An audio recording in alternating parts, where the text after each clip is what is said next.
Pagi John Level, kembali kita belajar tematik. Oke, saat ini kita sudah di buku 4C. Oke, siapkan dulu bukunya ya.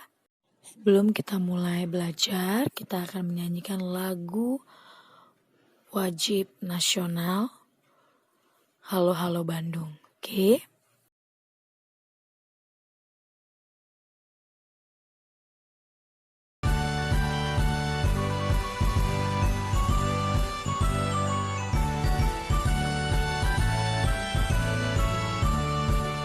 Halo, halo Bandung, ibu kota periangan.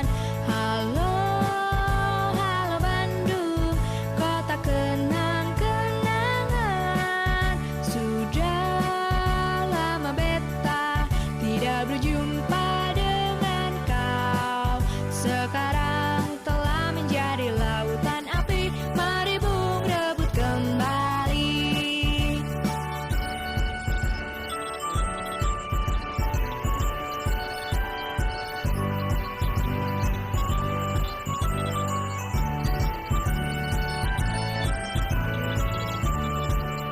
Halo, halo Bandung, ibu kota periangan. Halo, halo Bandung, kota kenang-kenangan. Sudah lama beta tidak berjumpa dengan kau. Sekarang telah menjadi lautan api, mari bung rebut kembali. Mari bung rebut kembali. Mari bung rebut kembali.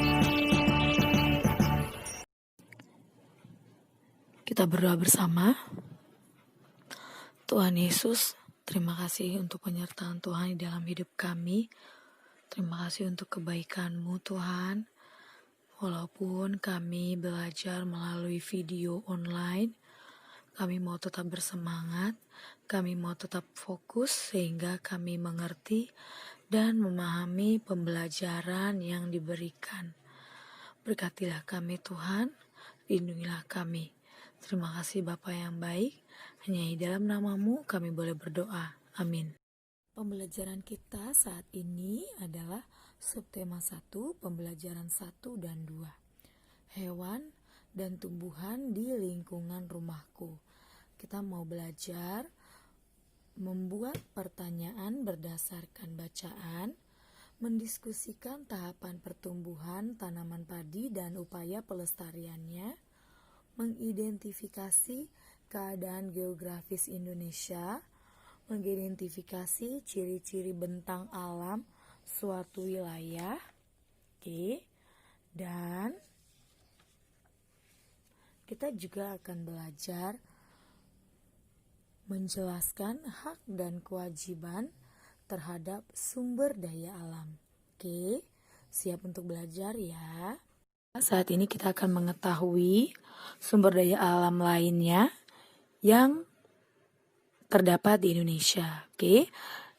Saya mau kalian buka buku kalian halaman 3, dan kita akan memahami dan mengambil kesimpulan serta membuat pertanyaan berdasarkan bacaan halaman 3 dengan judul padi. Di sini kita mengetahui bahwa nasi merupakan olahan beras yang berasal dari biji padi. Padi itu sendiri merupakan salah satu hasil pertanian Indonesia. Sebagian besar penduduk di Indonesia menanam padi.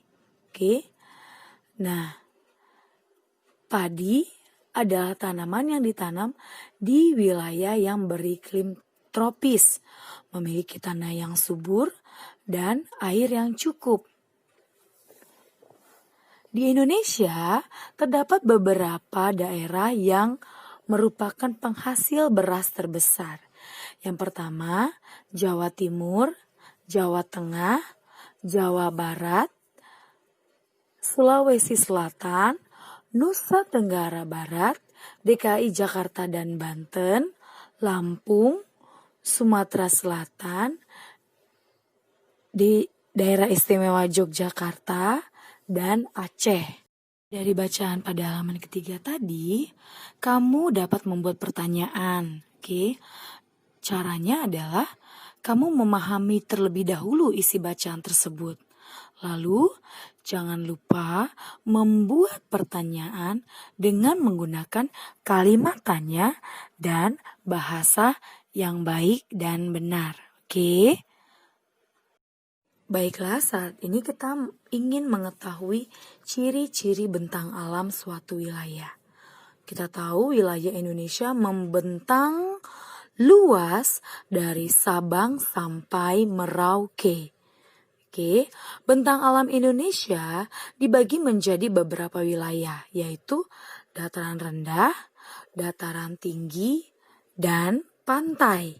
Kita akan mengetahui satu persatu ya.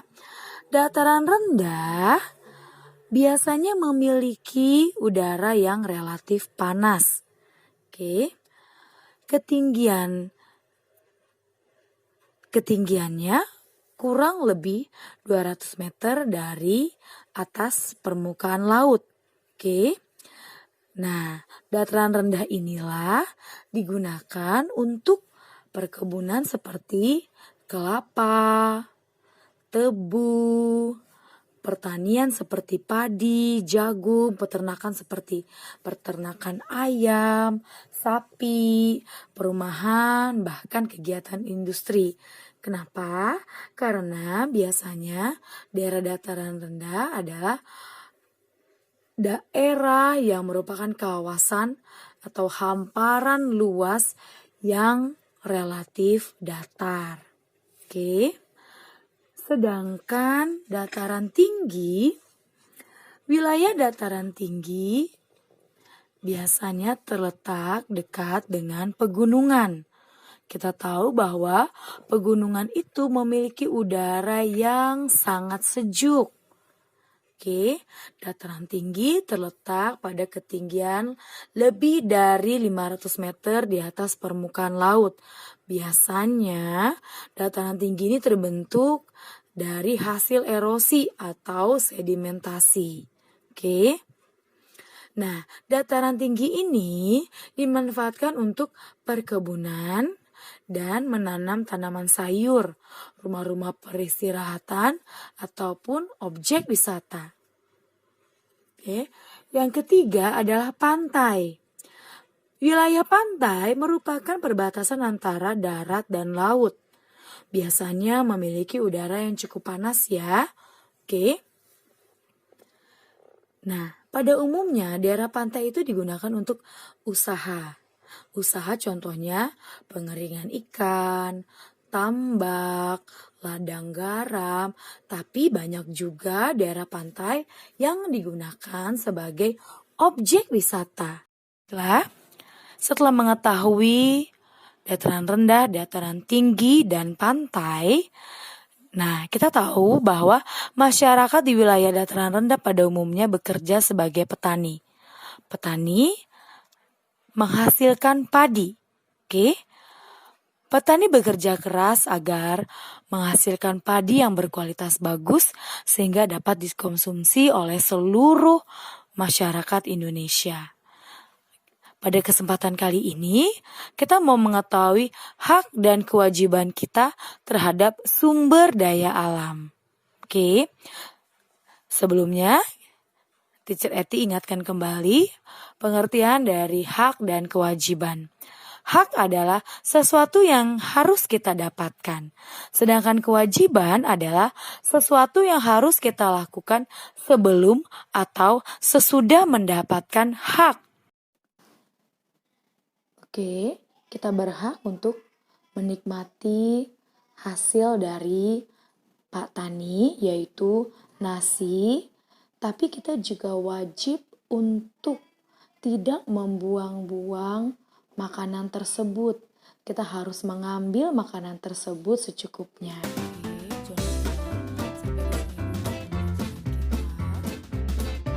Sampai jumpa di pembelajaran selanjutnya ya.